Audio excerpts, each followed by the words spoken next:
Que a graça do nosso Senhor Jesus, o amor de Deus, nosso Pai, e a comunhão do Espírito Santo, a inspiração, a sabedoria que vem dele também fique conosco nesse tempo de reflexão.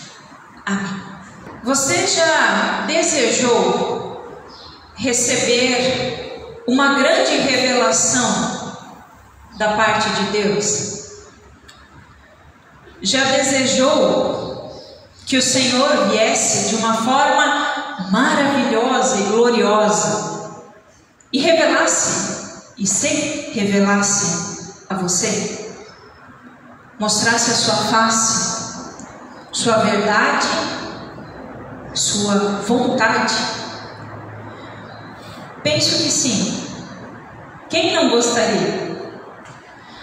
Mas permita-me ir além, ou adiante na reflexão.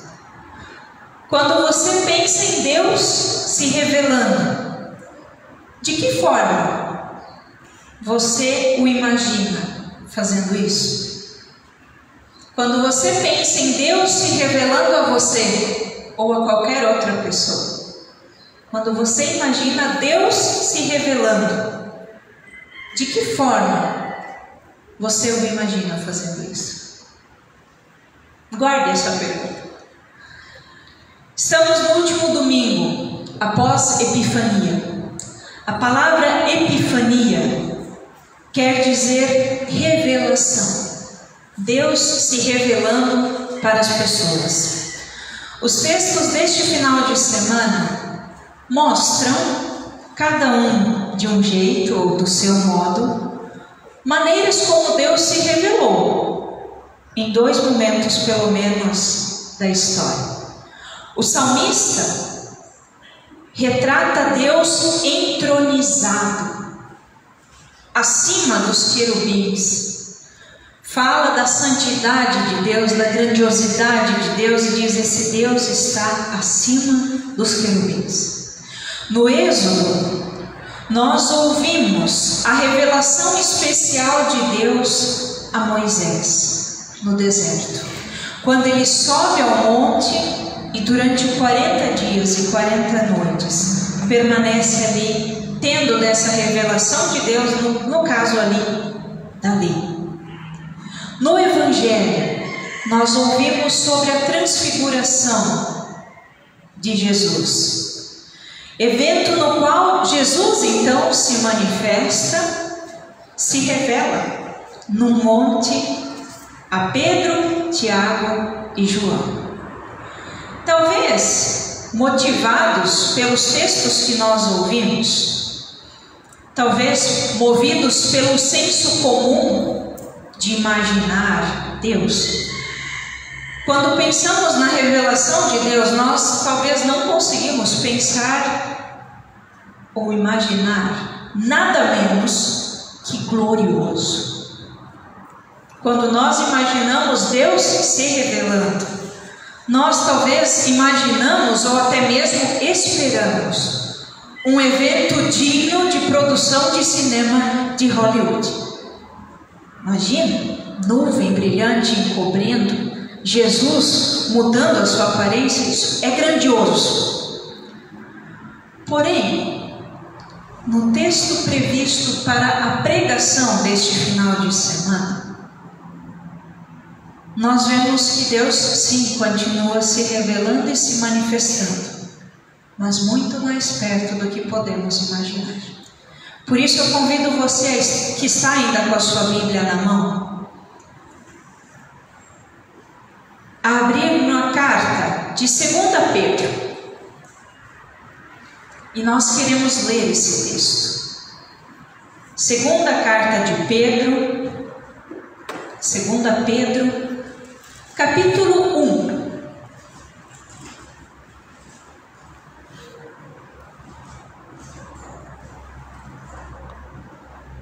Se alguém tiver aí com as Bíblias da igreja e puder cantar a página, eu agradeço. É que eu não estou com essa.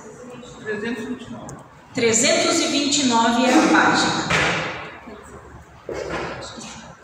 2 Pedro, Segunda carta de Pedro, capítulo 1, os versículos 16 ao 21. Testemunhas da glória de Cristo.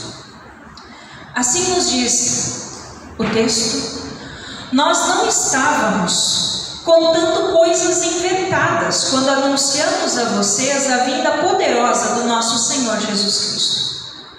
Pois com os nossos próprios olhos vimos a sua grandeza. Nós estávamos lá, quando Deus o Pai lhe deu honra e glória. Ele ouviu a voz da suprema glória dizer: este é o meu filho querido, que me dá muita alegria. Nós mesmos ouvimos esta voz que veio do céu quando estávamos com o Senhor Jesus no Monte Sagrado. Assim temos mais confiança ainda na mensagem anunciada pelos profetas. Vocês fazem bem em prestar atenção nessa mensagem, pois ela é como uma luz que brilha em um lugar escuro, até que o dia amanheça e a luz da estrela da manhã brilhe no coração de vocês. Acima de tudo, porém, lembre disso: ninguém pode explicar por si mesmo uma profecia das Escrituras Sagradas, pois nenhuma mensagem profética veio da vontade humana, mas as pessoas eram guiadas pelo Espírito Santo quando anunciavam a mensagem que vinha de Deus. Até aqui. Essa carta de Pedro é escrita um pouco antes do seu martírio, antes do martírio de Pedro, por volta do ano 64 a 67 da era cristã. Os cristãos estavam sofrendo com a perseguição. E o propósito de Pedro nesta carta é exortar, animar os cristãos que, a partir do recebimento da graça, se dediquem a viver a vida cristã. Especialmente nessa carta, como um todo, é destacada a importância da palavra de Deus. O poder transformador de Cristo na vida das pessoas e a necessidade de um crescimento contínuo na fé e na experiência cristã. Pedro aqui está defendendo a fé cristã e o seu ensino, que estava sendo questionado pelas pessoas. E ele afirma categoricamente que o seu ensino não se tratava de uma fábula, de algo construído ou inventado. Muitas pessoas estavam querendo ter experiências gloriosas, de êxtase. O ensino de Pedro é tranquilo. E ele diz: o meu ensino não é fábula, não é coisa inventada. Pelo contrário, o seu ensino, o seu testemunho estava baseado em algo que ele mesmo tinha visto com seus próprios olhos, experimentado por si mesmo.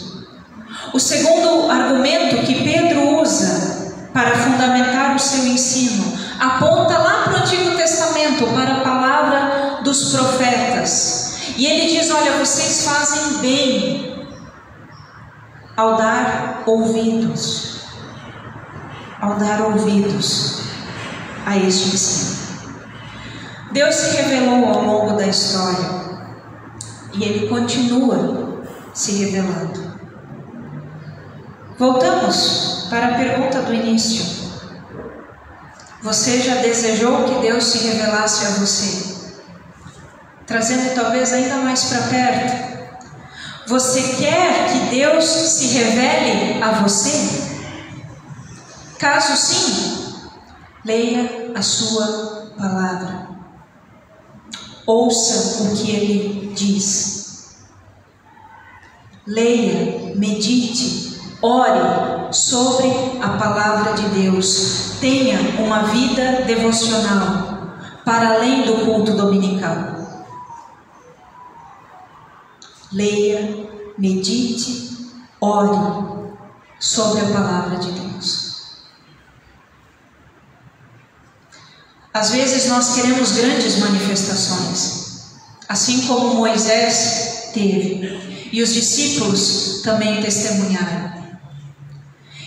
Às vezes nós esquecemos que aquelas revelações tiveram um contexto específico, uma razão específica.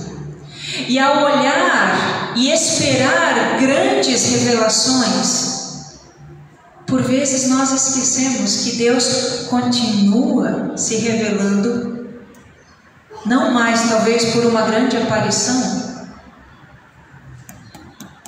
mas por sua palavra. Deus continua se revelando, Deus continua falando por meio da sua palavra. Este é o meio, e eu diria que é o meio principal, não o único, mas é o meio principal, pelo qual o Espírito Santo fala e age. Na palavra de Deus, nós temos a revelação de Deus também. E talvez isso nos deixe um pouquinho para baixo, ou meio para baixo. Afinal, a grandeza impacta, enche os olhos. O debruçar-se sobre a palavra, abrir, ler, silenciar, meditar, parece tão comum, tão ordinário, mas é no ordinário que o extraordinário tem espaço para acontecer. E às vezes a gente quer o extraordinário quando o ordinário não está em dia. Lamento frustrar a sua expectativa. Se o ordinário não estiver em dia, dificilmente você vai ver o extraordinário acontecer.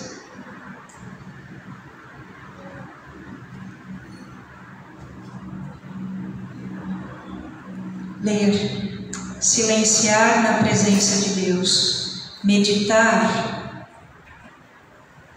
este é o caminho. É no ordinário que o extraordinário encontra espaço para acontecer. No estudo atento da palavra, na meditação, no ouvido aberto para aquilo que vem de Deus, é que ele se revela. E isso é extraordinário. É extraordinário. Porque a Bíblia não é um livro como qualquer outro. Ela não é fruto de um empenho humano pura e simplesmente, como Pedro destaca. Pessoas falaram da parte de Deus, movidos pelo Espírito Santo. É Deus falando, se revelando. É extraordinário, porque uma coisa, queridos, é ler a palavra. Outra coisa é entender a palavra. Mas ainda outra é crer. E isso eu não tenho poder de fazer, e nem vocês. Isto só é possível se o Espírito Santo soprar e tocar. E por isso é extraordinário. Uma coisa é ler, outra é entender, outra é crer. E isso é só possível pelo Espírito Santo. No seu estudo sobre esse texto, o pastor luterano Martin Weingart, ele escreve o seguinte: se o Espírito Santo levou os apóstolos a falar, também é Ele somente quem nos faz entender o que disse. O acesso à palavra de Deus, nós o temos apenas se nos for concedido. Nós não podemos arrombar a porta. Podemos apenas orar: vem, Espírito Criador. Vem, revela, como diria um hino bem antigo da nossa igreja. Vem, revela as nossas almas. Cristo salva. O teólogo alemão Paul Schmitz traduz o conceito de inspiração assim, e eu gostaria que você prestasse atenção nessa parte. Na leitura da Bíblia, nós nos defrontamos com um sujeito de verdade, que não se deixa degradar ao objeto, e que, feito objeto, emudece. Trocando em miúdos, quando nós lemos a Bíblia, nós estamos falando de uma palavra viva, mas mais do que isso, nós nos vemos face a face com Deus. E ali, se nós quisermos fazer disto aqui pura e simplesmente um objeto que nós temos o poder de manipular e de dizer o que vai ser, o que não vai ser, esse sujeito se cala. Na leitura da Bíblia nós nos defrontamos com um sujeito de verdade, que não se deixa degradar ao objeto, que feito objeto emudece, e ele continua, pois esse sujeito fala. Ele tem voz. Os textos da Bíblia são suas cordas vocais. Cordas vocais e voz não são a mesma coisa. Somente pelo sopro da voz, as cordas vocais vibram. Sem o sopro, as cordas vocais são apenas pele e nada mais. Sem o sopro do Espírito, a Bíblia poderá ser uma interessante curiosidade histórica e literária, mas jamais a palavra arrebatadora vinda da parte de Deus. Por isso, ao ler e ouvir a Bíblia, importa implorar pela dádiva do Espírito. É no ordinário que o extraordinário pode acontecer. É no ordinário que o extraordinário acontece. O Espírito Santo age, fala, move, impulsiona o falar, o ouvir e o testemunhar. Pedro testemunha daquilo que viveu, fala daquilo que viu e ouviu, e isso também quer nos ensinar. Para testemunhar desse Deus, nós precisamos experimentar desse Deus. Conhecer. Parece tão óbvio, né? Tão óbvio. Diz o jargão que ninguém pode dar aquilo que não tem. Podemos ter algumas ressalvas, mas tem sua razão. Para testemunhar de Deus, precisamos experimentar desse Deus. Como falaremos de um Deus que nós não conhecemos? Como falaremos de um consolo e de uma esperança que não experimentamos ou não temos? Por outro lado, um bom testemunho, para além de falar, passa pelo viver. Um bom testemunho precisa estar alicerçado na prática, na vida cotidiana. Percebam, é no ordinário, bem executado, que o extraordinário pode acontecer. É fazer direitinho a tarefa de casa. E aí nós falhamos. Porque às vezes a gente não quer o ordinário. A gente não tem tempo para o extraordinário, ou para o ordinário. E fica esperando o extraordinário acontecer assim. Ah, pastor, Deus não pode fazer isso? Pode. Pode. Ele pode o que Ele quiser.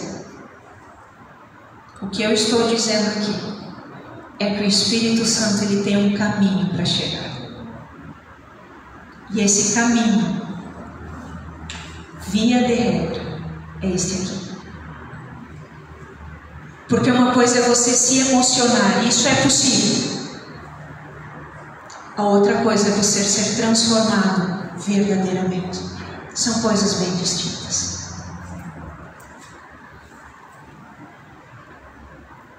O ordinário bem executado dá espaço para o extraordinário acontecer. Façamos a nossa parte, aquilo que é possível fazer, sempre com a oração: Senhor, envia o Teu Espírito, mostra a Tua face. O extraordinário se revela no ordinário. Diante dessa palavra, o que eu desejo é que possamos nos dedicar ao ordinário, aquilo que é o mais básico, clamando pela graça e pelo agir do Espírito Santo. Que ao nos colocar humildemente diante da palavra de Deus, Ele em sua graça se revele a nós, por seu Santo Espírito. É isso que eu desejo. Que ao nos colocarmos diante de Deus, fazendo aquilo que é o ordinário, eu desejo que você experimente o extraordinário.